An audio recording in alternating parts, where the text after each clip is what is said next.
Okay, we're back, and we have a whole much more questions to ask you guys, all right? So, one of the things we started talking about before the break was being teased and some of the things that you did to get through school.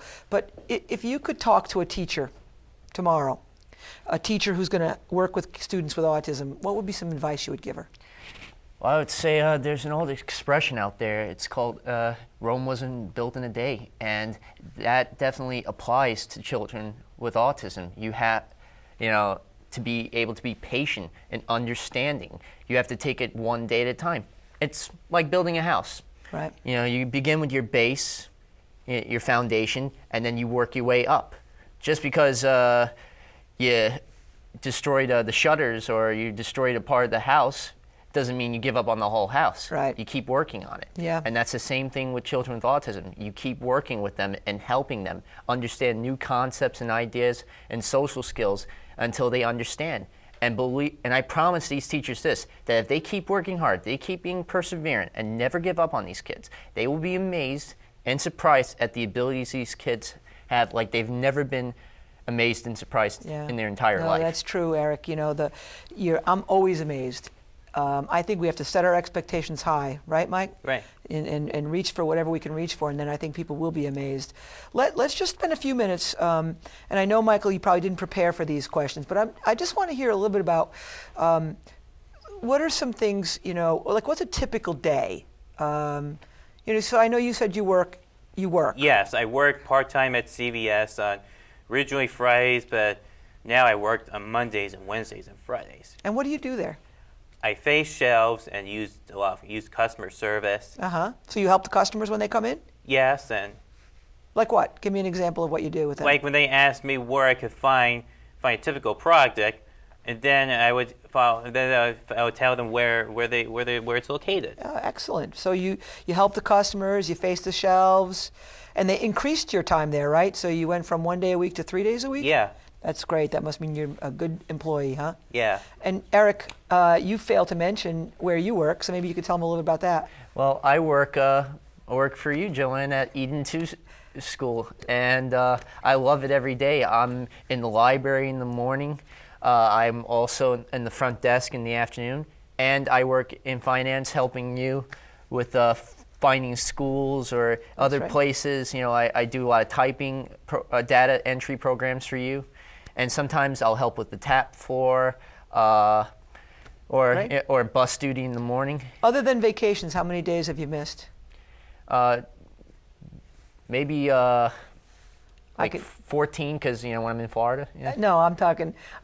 My point is that hiring a person on the autism spectrum is a really good thing to do because you're good workers, right? You don't gossip. You come to work on time. There's all sorts of reasons why you make great employees. Wouldn't you say, Michael? Yeah. Right. So I had asked Eric to talk a little bit about what he might say to a teacher.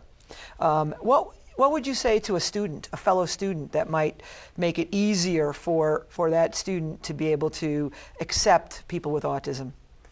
Oh, I think I should teach a student to say the right things, that he or she could be kind about me and not make fun of me. Right. So really going back to just making sure they understand you a little bit more. Very good. So going back to kind of your day a little bit, you, I know, get all around New York City and Long Island via public transportation. Yeah, that's part of the upcoming answer to that. Oh, okay. I won't jump the gun on you. But how about you, Eric? My day-to-day going to work, in the morning, of course, I get up, I walk the dog, and all that. I have a Shih Tzu at home, Saki. I go to work. As soon as I get home, walk the dog yet again. And then when I'm done, I'll do my P90X exercise for that day, whether it be yoga, whether it be chest, back and abs, or legs, back and abs, or whatever exercise I have to do that day. Then when I'm done, after I hydrate and from all the sweat that's pouring out, watch television, watch Jeopardy. I always like that show. Everybody on the autism spectrum watches Jeopardy. Yep. Do you watch Jeopardy? Well, I used to watch it when I was a little kid. Now it bores you? But now it bores me.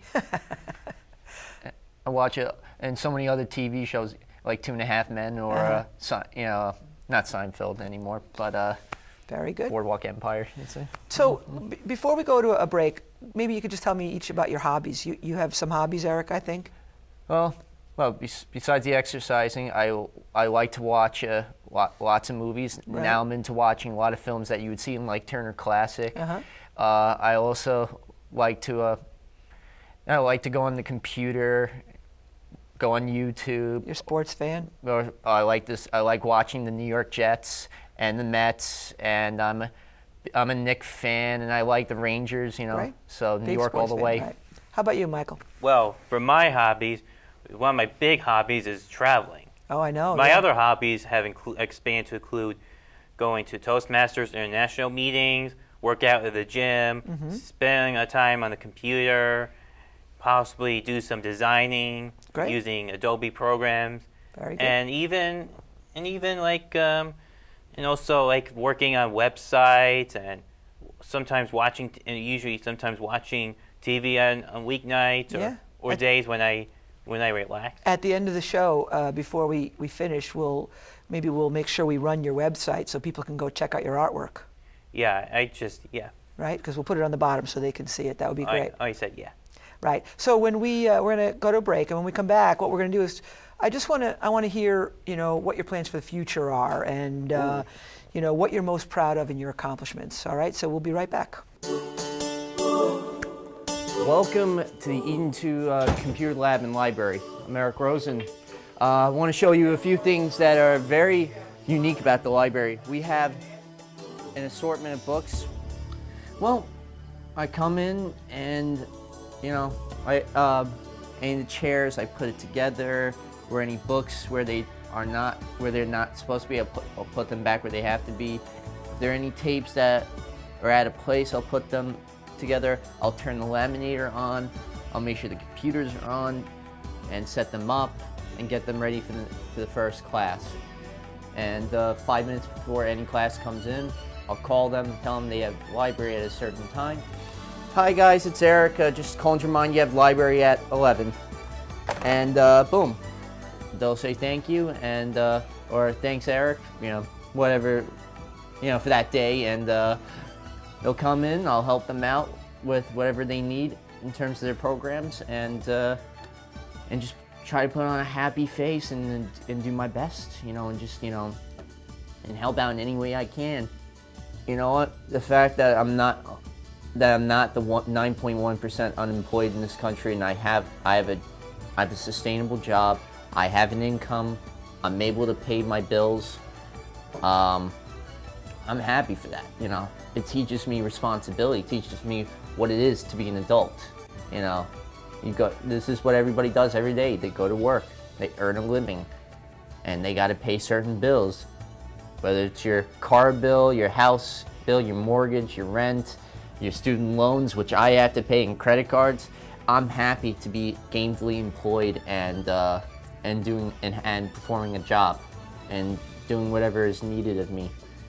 Feels like I'm giving back, because earlier in my life people were helping me out. So in a way, I'm giving back to the people who helped me. And these kids, they're amazing kids. They can surprise you every day with something new that they can do. I'm sorry if I'm. It's great to help kids with autism, to help people like myself, and and just put a smile on their face, and lift a hand and do whatever I can to brighten their day. Just the way people were able to do that for me is rewarding and enriching and enlightening too.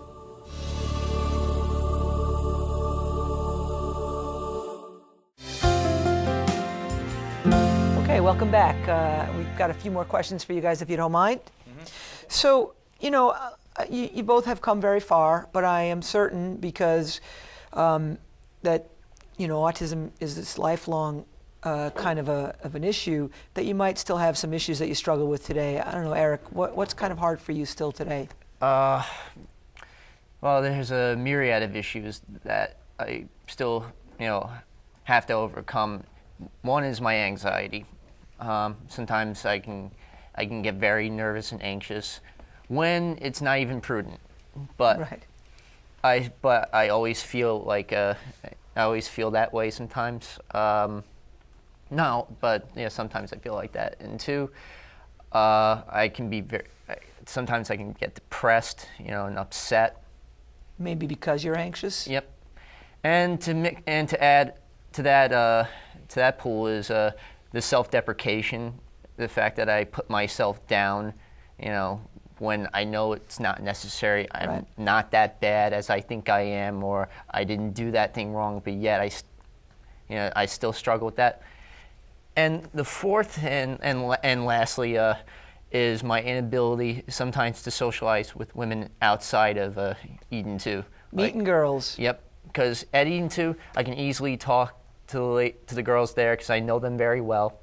But if I was like in a social setting, in a club, bar, nightclub, lounge, underground place, it doesn't matter what, or if it's even a non-threatening place like a supermarket or the mall. They make you nervous. Oh, I fold like a chair. Yeah. I will not be able to approach them in any way, shape, or form. Like, I don't think I have